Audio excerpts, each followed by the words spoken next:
Subscribe करिए हमारे channel target UP TET CTET को और बेल आइकन को दबाइए।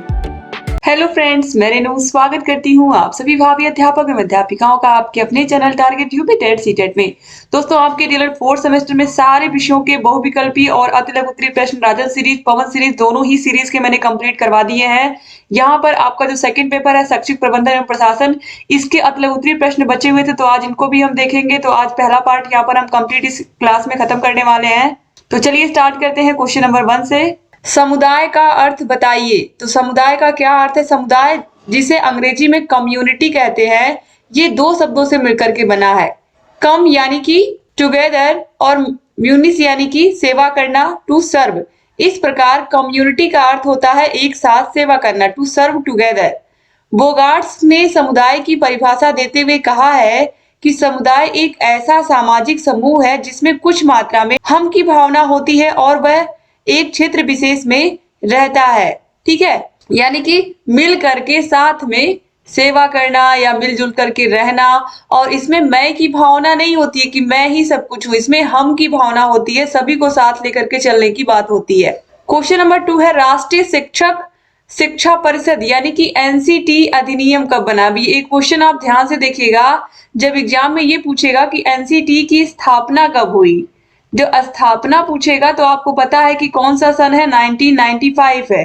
लेकिन स्थापना से पहले इसका अधिनियम बना होगा ना। तो राष्ट्रीय शिक्षक शिक्षा परिषद यानी कि एनसीटी अधिनियम कब बना? तो ये पहले बना होगा, तो दिसंबर 1993 में ये अधिनियम बना था और जाकर के 1995 में एनसीटी की स्थापना हो पाई। ठीक है, क्वेश्चन नंबर 3 पे आते हैं। ग्राम शिक्षा समिति का अध्यक्ष कौन होता है? बहुत इंपॉर्टेंट प्रश्न है, और ये प्रश्न आप देखिए 2022 में पूछा हुआ पहला था, फिर देखिए 2020 में भी पूछा हुआ था, उसके बाद यहाँ पर 2022 में ही पूछे हुए सारे प्रश्न हैं। तो देखिए क्वेश्चन नंबर 3 पर हम थे, ग्राम शिक्षा समिति का अध्यक्ष कौन होता है? तो अध्यक्ष होता है ग्राम प्रधान। ठीक है, जो अध्यक्ष होता है वो ग्राम प्रधान होता है, और जो सचिव होता है वो वहां का प्रधानाध्यापक होता है स्कूल का, या वरिष्ठतम अध्यापक। क्वेश्चन नंबर 4 है समय सारणी क्या होती है? तो समय सारणी वह दर्पण है जो विद्यालय के संपूर्ण शैक्षिक व्यवस्था का प्रतिबिंब प्रस्तुत करता है। क्वेश्चन नंबर 5 पे आते हैं, मानवीय संसाधन के अंग बताइए। तो मानवीय संसाधन में प्रधानाध्यापक, अध्यापक, छात्र, समुदाय, यही सब लोग आते हैं। मानवीय संसाधन यानी कि मानव। क्वेश्चन नंबर 6 पे आते हैं, लॉग बुक क्या है समझाइए। ये बहुत इंपॉर्टेंट प्रश्न है दोस्तों। लॉग बुक में अधिकारियों द्वारा किए गए निरीक्षण, विद्यालय के कार्य के घंटों तथा विद्यालय को प्रभावित करने वाली अन्य गतिविधियों का उल्लेख किया जाता है। क्वेश्चन नंबर 7 पे आते हैं, एक सफल शिक्षक के 2 गुणों का उल्लेख करिए। 2022 में पूछा गया, और ये कितना आसान सा प्रश्न है, चूंकि आप खुद अध्यापक बन रहे हो तो आपको इसका तो आंसर पता ही होना चाहिए। तो उसका जो व्यक्तित्व है वो प्रभावशाली होना चाहिए, ताकि वो बच्चों को भी प्रभावित कर पाए, इन्फ्लुएंस कर पाए। शारीरिक और मानसिक रूप से टीचर का स्वस्थ होना बहुत जरूरी है। शिक्षक विषय विशेषज्ञ यानी कि किसी न किसी विषय में उनकी योग्यता भी होनी चाहिए। छात्रों का हितैषी होना चाहिए, छात्रों के साथ मित्रवत व्यवहार करना चाहिए और छात्रों को नेतृत्व प्रदान करना चाहिए। ये सब गुण होना चाहिए एक शिक्षक के अंदर। क्वेश्चन नंबर 8 पे आते हैं, और ये भी देखिए 2022 में पूछा हुआ प्रश्न है। टीएलएम का पूरा नाम क्या है? कितना आसान सा प्रश्न पूछा था। तो टीचिंग लर्निंग मटेरियल, सहायक शिक्षण सामग्री। क्वेश्चन नंबर 9 है, विद्यालय प्रबंधन से आप क्या समझते हैं? तो विद्यालय प्रबंधन मुख्य रूप से किसी विशिष्ट उद्देश्य के लिए प्रयासों को नियोजित, समन्वित, अभिप्रेरित एवं नियंत्रित करने की कला है। ठीक है, और ये किसने कहा है? जेम्स लुंडे ने कहा है। 2022 में ही पूछा हुआ प्रश्न है। क्वेश्चन नंबर 10 है, पर्यवेक्षण की को परिभाषित करिए। 2022 में पूछा हुआ प्रश्न है। तो पर्यवेक्षण संस्थाओं में सुधार के लिए एक नियोजित कार्यक्रम है, जिसमें आकर के आपके विद्यालय की व्यवस्था देखी जाती है अधिकारियों के माध्यम से, या जो भी नियुक्त किए जाते हैं अधिकारियों के माध्यम से, जो भी लोग इसको देखने के लिए, विद्यालय का पर्यवेक्षण करने के लिए, विद्यालय की जो समस्याएं होती हैं, छात्रों की जो समस्याएं होती हैं, वो सुपरविजन करने के बाद वो उसको लिख करके लेकर के जाते हैं। ठीक है, तो ये किसने कहा? एडम्स और डिकी ने कहा है। 2022 में ही पूछा हुआ प्रश्न है। क्वेश्चन नंबर 11, राज्य परियोजना कार्यालय कहाँ स्थित है? बहुत इंपॉर्टेंट, यहाँ पर जितने भी प्रश्न आप देख रहे हो, तो राज्य परियोजना कार्यालय लखनऊ में स्थित है। क्वेश्चन नंबर 12 पे आते हैं, राज्य विज्ञान संस्थान कहाँ है? तो ये प्रयागराज में है, इलाहाबाद। क्वेश्चन नंबर 13 है, विद्यालय प्रबंध समिति में सदस्यों की संख्या कितनी होती है? तो विद्यालय प्रबंध समिति में जो सदस्यों की संख्या होती है वो होती है 15। क्वेश्चन नंबर 14 पे आते हैं, दो प्राकृतिक आपदाओं के नाम लिखिए। तो भूकंप, बाढ़, ज्वालामुखी, भूस्खलन, ये सब क्या है? प्राकृतिक आपदाएं ही तो है। क्वेश्चन नंबर 15 पे आते हैं, सूचना एवं अभिलेखों का विद्यालय प्रबंधन में स्थान बताइए। तो सूचना एवं अभिलेखों का विद्यालय प्रबंधन में महत्वपूर्ण स्थान होता है। प्राप्त सूचनाओं में लिखित रूप में रखना अभिलेख कहलाता है, या प्राप्त सूचनाओं को लिखित रूप में रखना अभिलेख कहलाता है। अभिलेखों द्वारा संबंधित व्यक्तियों को विभिन्न प्रकार की सूचनाएं दी जाती हैं, अतः सूचना एवं अभिलेख एक दूसरे के पूरक होते हैं। क्वेश्चन नंबर 16 है, शैक्षिक प्रबंधन से आप क्या समझते हैं? तो शैक्षिक प्रबंधन से आशय है कि कक्षा कक्ष प्रबंधन, शिक्षण अधिगम सामग्री प्रबंधन, लर्निंग कॉर्नर एवं पुस्तकालय प्रबंध, पाठ्य पुस्तकें, कार्य पुस्तिकाएं, शिक्षक संदर्शिकाएं, शब्दकोश का प्रयोग एवं प्रबंधन आदि से है। क्वेश्चन नंबर 17 है, ग्राम शिक्षा समिति के खाते का संचालन कौन करता है? तो ग्राम प्रधान एवं प्रधानाध्यापक। 2021 में पूछा हुआ प्रश्न है ये, चूंकि आपको पता है अध्यक्ष ग्राम प्रधान होते हैं और सचिव जो होते हैं वो प्रधानाध्यापक होते हैं विद्यालय के। क्वेश्चन नंबर 18 है, राष्ट्रीय स्तर पर प्रारंभिक शिक्षा के 3 संगठनात्मक संस्था कार्य करने वाले अभिकरण का नाम बताइए। तो सबसे पहला है राष्ट्रीय शैक्षिक अनुसंधान एवं प्रशिक्षण परिषद यानी कि एनसीईआरटी, फिर है राष्ट्रीय अध्यापक शिक्षा परिषद यानी कि एनसीटी, और फिर है इंदिरा गांधी राष्ट्रीय मुक्त विश्वविद्यालय इग्नू।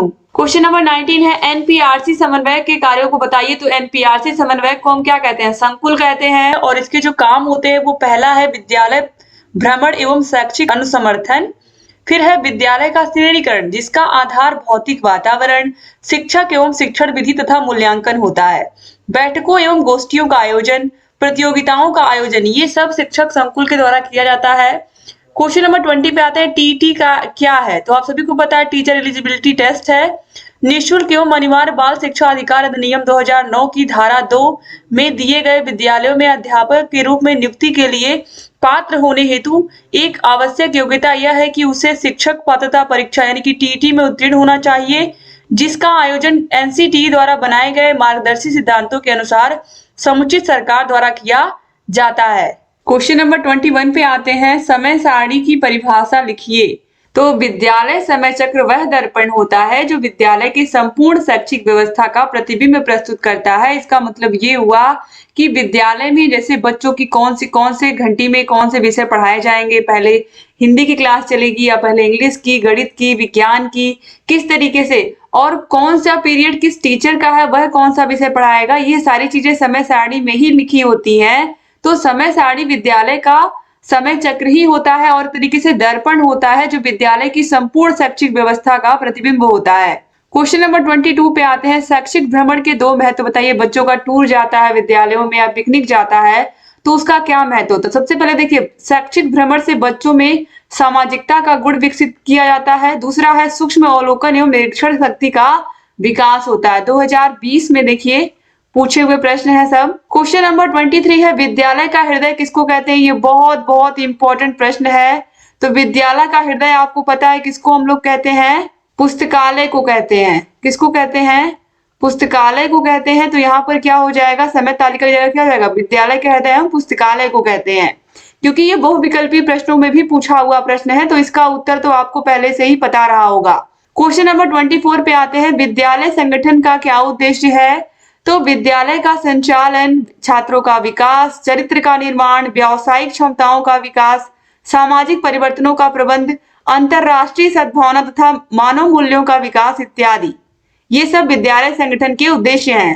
क्वेश्चन नंबर 25 है, संस्थागत नियोजन से आपका क्या आस है? संस्थागत नियोजन से आप क्या समझते हैं? तो देखिए, WH बूच के अनुसार किसी शिक्षण संस्था द्वारा स्वानुभूत आवश्यकताओं तथा प्राप्त साधनों या उन साधनों जिनके प्राप्त होने की संभावना हो के आधार पर अपने विकास के लिए योजना बनाया गया कार्यक्रम तथा उस संस्था की योजना कहलाता है। तो संस्थागत नियोजन का मतलब सिंपल सा यही होता है, आपको इतना गुड़ लिखने की जरूरत नहीं है। आपके एग्जाम में अगर ये प्रश्न आता है तो आपको कैसे लिखना है, किसी भी शिक्षण संस्था या किसी भी संस्थान के विकास के लिए जो योजना बनाई जाती है या जिन संसाधनों का प्रयोग करके योजना बनाई जाती है, विद्यालय के विकास को देखते हुए, उसकी आवश्यकताओं को देखते हुए जो कार्यक्रम हम बनाते हैं, वही क्या होता है? संस्थागत नियोजन होता है। क्वेश्चन नंबर 26 पे आते हैं। देखिए, 2020-2021 में लगातार ये प्रश्न पूछा गया है, संस्थागत नियोजन का क्या अर्थ है? तो वही मैंने आपको बताया कि पूर्व निश्चित लक्ष्यों की प्राप्ति के लिए तथा भविष्य में किए जाने वाले कार्यों के लिए योजना निर्माण की प्रक्रिया ही क्या है? नियोजन है।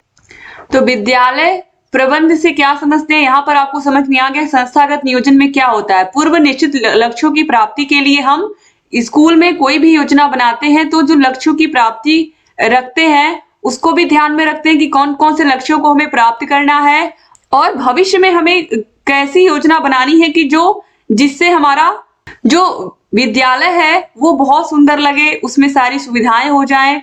इस तरीके से जो हमारे पास संसाधन उपलब्ध है उनका प्रयोग करके कैसे हम विद्यालय के विकास में अपना योगदान दे सकते हैं या संस्था को और आगे बढ़ा सकते हैं। क्वेश्चन नंबर 27 है, विद्यालय प्रबंधन से आप क्या समझते हैं?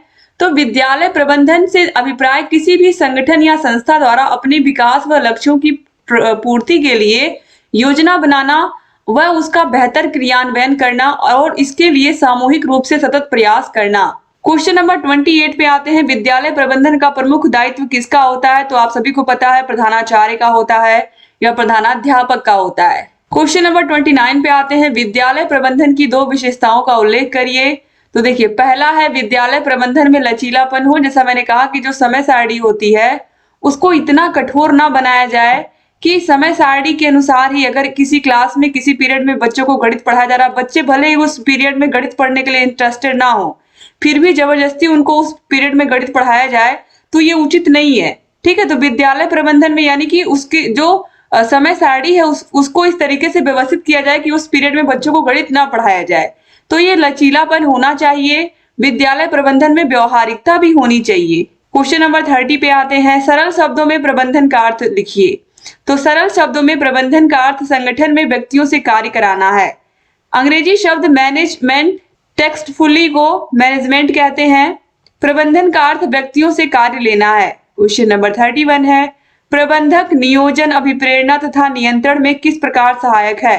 तो प्रबंधन के द्वारा नियोजन, अभिप्रेरणा तथा नियंत्रण के विकास में वृद्धि होती है। प्रबंधकर्ता कुशल प्रबंधन के द्वारा इन सभी तत्वों को मजबूत करके संस्था को लाभ पहुंचाने में सहायक सिद्ध हो सकता है। क्वेश्चन नंबर 32 पे आते हैं, छात्रावास के संचालन के लिए विभिन्न समितियां कौन कौन सी गठित की जानी चाहिए?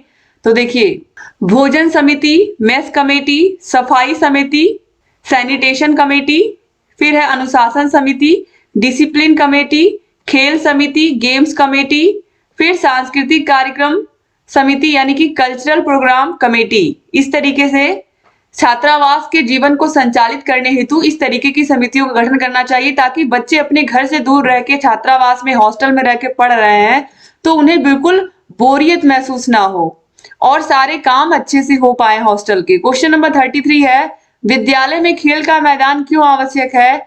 तो आप सभी लोगों को पता है, इसके बारे में मुझे बताने की जरूरत नहीं है कि खेल का मैदान कितना जरूरी होता है।